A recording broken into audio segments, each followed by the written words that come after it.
गुरु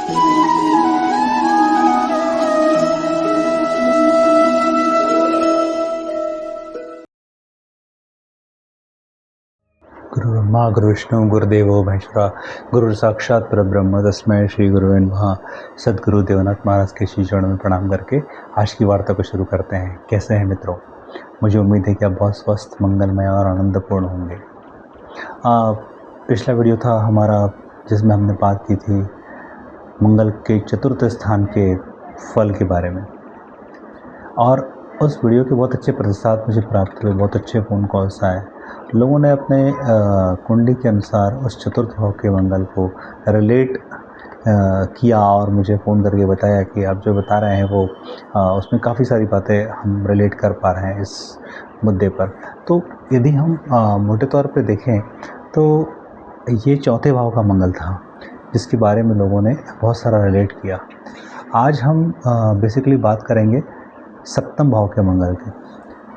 जैसे मैंने बताया था कि पहला, चौथा, सातवां, आठवां और 12वां भाव मंगल दोष को इंगित करता है। तो आज हम बात करेंगे कि सप्तम भाव में मंगल होता है तो मंगल की जो ऊर्जाएं हैं वो किस प्रकार से काम करती हैं। यहाँ पर यदि मैं मोटे तौर पे कहूँ तो जो मंगल है वह है विवाह, साझेदारी, सार्वजनिक संबंध, व्यापारिक समझौते और कानूनी मामलों के बारे में हम यहाँ से इस मंगल की ऊर्जाओं को देख सकते हैं। अभी यहाँ पर सप्तम भाव, यदि मैं जन्म कुंडली की बात करूँ तो सप्तम भाव एक मारक भाव के रूप में हम यहाँ देखते हैं। अब यहाँ से वह सीधे अपने प्रथम भाव को देखता है, मतलब व्यक्ति के व्यक्तित्व पे वह नज़र डालता है। तो यहाँ पर हम देखते हैं कि यदि ये ऐसा होता है तो व्यक्ति यदि बढ़िया है तो व्यक्ति बहुत साहसी होगा, दृढ़ संकल्पवान होगा, उसके अंदर संघर्ष करने की अपार क्षमताएं होंगी। तो इस तरह की चीज़ें हम देखते हैं। क्योंकि मंगल की 3 दृष्टियां हैं।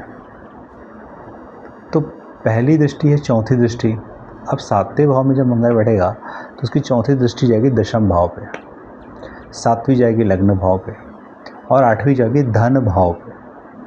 तो अब यहाँ पर इन भावों पे जो दृष्टियाँ होती हैं, 7वें भाव के प्रभाव तो है ही हैं। जब इन भावों पे दृष्टियाँ जाती है तो उसके क्या प्रभाव होते हैं, तो आज की वीडियो में हम यह जानने का प्रयास करेंगे और इसके जो पॉजिटिव नेगेटिव ट्रेंड्स हैं उसके बारे में जानेंगे और साथ ही ये पता करेंगे लास्ट में कि यह 7वें भाव का मंगल नकारात्मक फल दे रहा है तो इसके क्या उपाय हो सकते हैं, या हम इससे इन ऊर्जाओं को कैसे संतुलित कर सकते हैं, यदि सामान्य शब्दों में हम कहें तो हमें देखते हैं कि जो मंगल का ये जो दोष है, यहाँ का जो दोष है, यदि हम देखें तो इसका जो सर्वाधिक जो प्रभाव पड़ता है, क्योंकि 7वां घर दाम्पत्य जीवन का है, साझेदारी का भाव है, तो दाम्पत्य जीवन थोड़ा चुनौतीपूर्ण हो जाता है। क्यों? क्योंकि यहाँ पर सप्तम भाव का मंगल बैठ के अहंकार का टकराव दे देता है, ईगो बढ़ जाता है और जिसके कारण झगड़े और मतभेद की स्थितियाँ उत्पन्न होती हैं। जहाँ पर सप्तम भाव का मंगल जो है वह साझेदार के स्वभाव को बहुत आक्रामक बना देता है। कई प्रकार के डोमेस्टिक वायलेंस ऐसी अवस्था में देखे गए हैं। दूसरा यह रहता है कि यहाँ पर एक डोमिनेंस की बात होती है, प्रभुत्व की चाह होती है कि जो मैं कह रहा हूँ वही सही है और वही सबसे बढ़िया है और आप मेरी बातों को मानिए। तो यहाँ पर ये होता है और इस तरह की जब क्लेश और विवाद, लड़ाई झगड़े की स्थितियाँ उत्पन्न होती हैं तो विवाह विच्छेद या जिसे हम तलाक कहते हैं उसकी संभावनाएं बन जाती है। इसलिए कहते हैं कि मंगल सप्तम भाव में है या मांगलिक कुंडली है एक तरीके से मैं कहूँ तो उसके मंगल के साथ ही उसका एक विवाह होना चाहिए। क्योंकि सप्तम भाव चूँकि यह काम त्रिकोण का भाव है तो विषय वासनाओं को भी यहाँ पे यह बहुत मजबूत बनाता है, जिसकी वजह से भी दिक्कत होती है। इसके बाद क्या होता है कि यहाँ पर जब मंगल बैठता है और चूँकि वो लग्न को दिख रहा है तो निर्णयबाजी या निर्णय लेने की जल्दबाजी वाली जो प्रवृत्ति है वह इसमें ज़्यादा देखी गई है। यहाँ पर बैठा हुआ मंगल साझेदारी में निश्चित तौर पे कुछ न कुछ समस्याएं देता है। एक बहुत बढ़िया बात बताता हूँ मैं आपको कि यहाँ पर यदि मंगल है और बहुत बढ़िया पोजीशंस में है तो ऐसे व्यक्ति का जो जीवन साथी होता है बहुत ही फिज़िकली फिट, साउंड और नेतृत्व क्षमता वाला, प्रभावशाली, इस तरह की परिस्थितियाँ हमने यहाँ पर देखी है। अब हम देखते हैं कि एक और बात भी जोड़ना चाहूँगा कि यहाँ पर जो मंगल होता है वो उसके अंदर एक उग्रता है और जिद का भाव है। जिद्दी प्रवृत्तियाँ सप्तम भाव के मंगल वाले व्यक्ति के अंदर देखी गई है। यहाँ पर आप चौथी दृष्टि की बात करें कि सप्तम में बैठ के वह चौथी दृष्टि कहाँ डाल रहा है?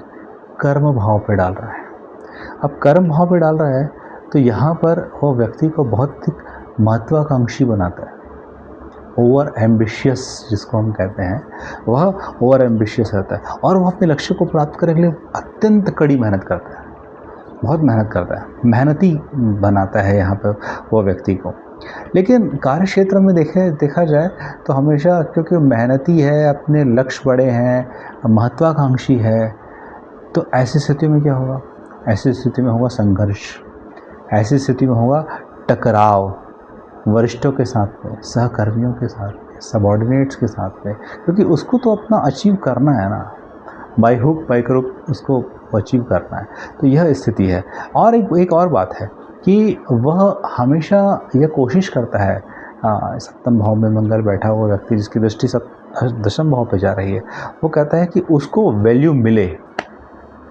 वह इस बात को लेकर बड़ा ही कॉन्शियस रहता है कि उसे चाहिए रहता है कि मैं जो कह रहा हूँ वो सही है और आप मुझे वैल्यू दें।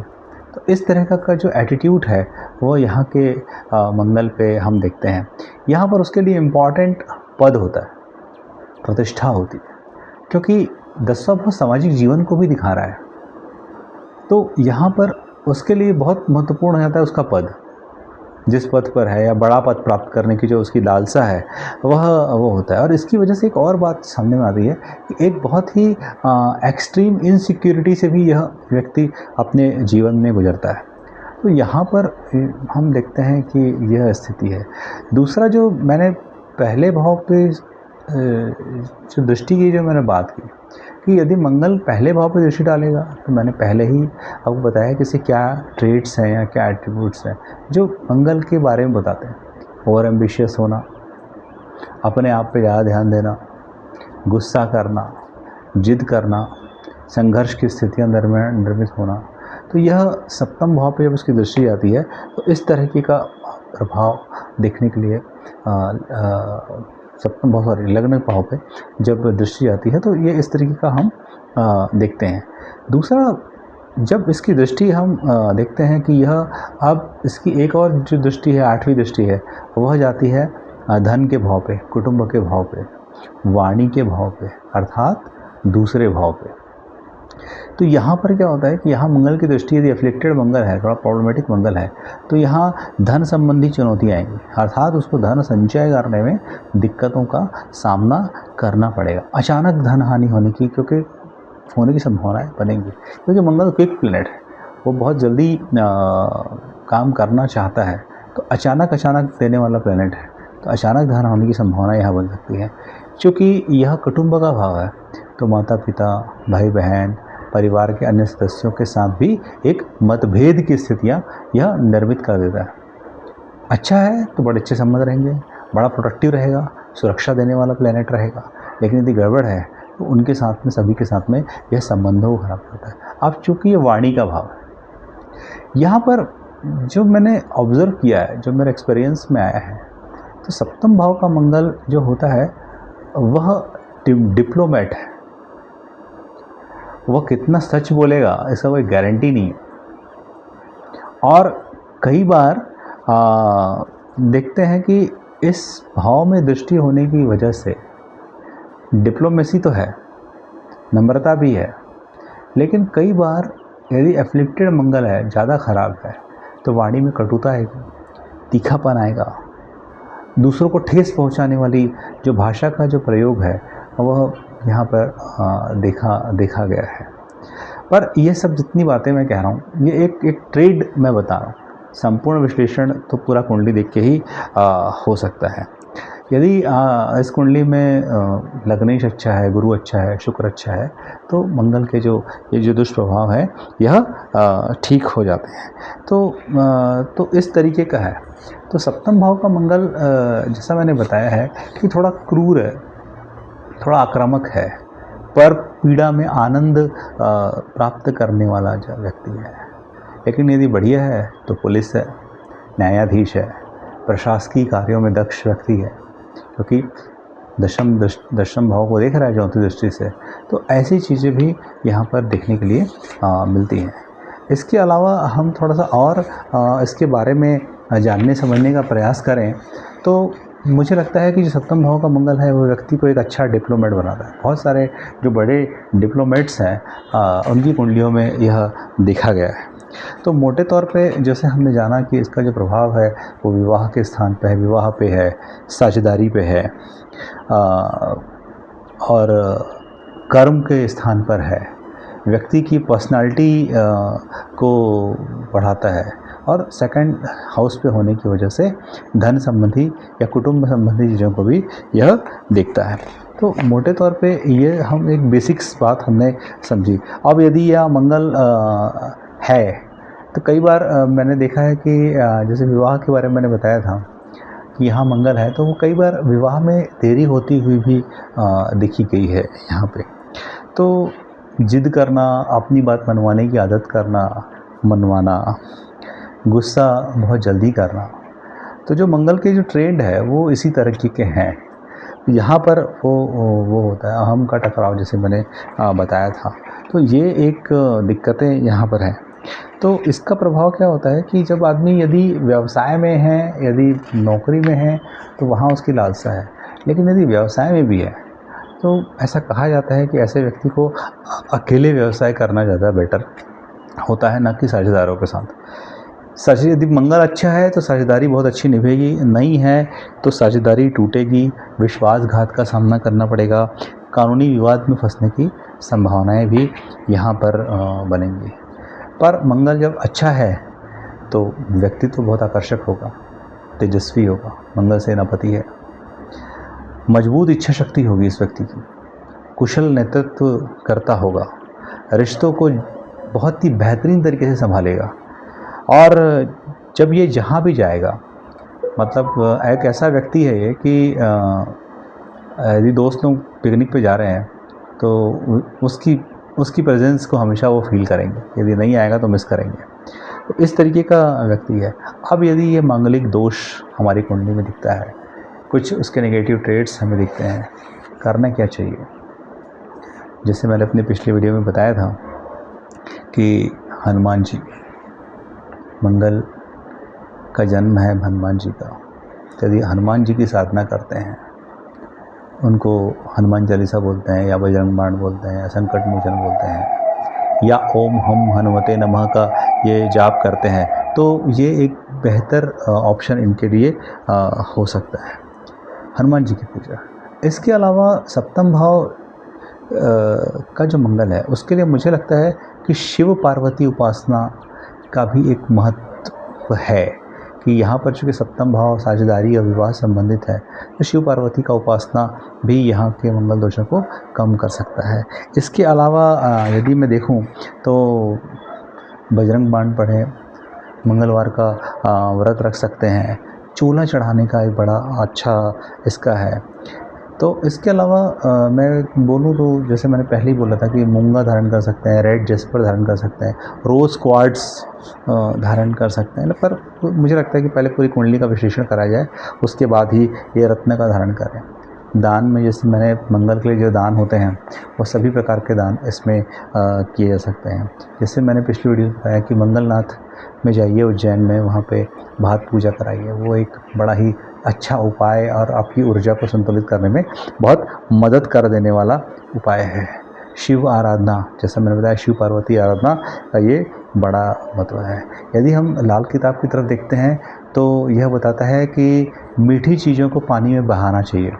सप्तम भाव के मंगल वाले व्यक्ति को गुड़ है, बतासे हैं, इस तरह की जो चीज़ें हैं यह बहते हुए पानी में बहाने से होता है। बंदर को चना और गुड़ खिलाएं, ये भी एक उपाय लाल किताब हमें बताती है। लाल रंग के कपड़ों से बचें, ये बताती है। भाई बहनों के साथ संबंध बहुत अच्छे रखें, यह लाल किताब बता रही है। और किसी भी चीज़, ये तो हो गया कुछ एस्ट्रोलॉजिकल रेमेडीज़ हैं। यदि व्यवहारिक उपाय की मैं बात करूं, प्राणायाम ज़रूर करें,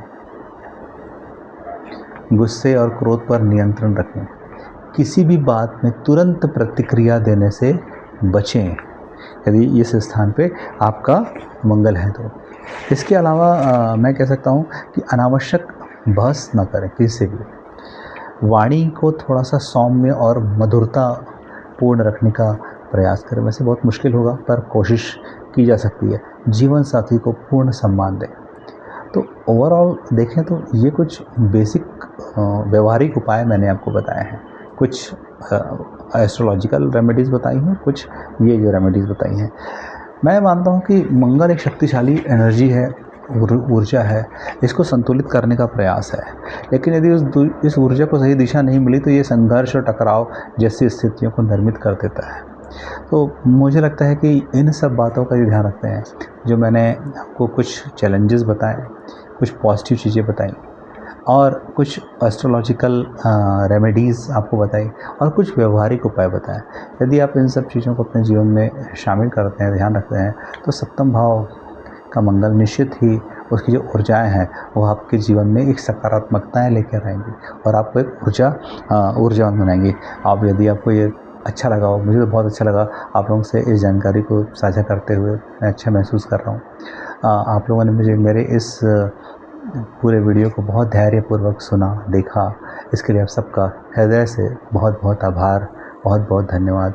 जय हनुमान, जय श्री राम।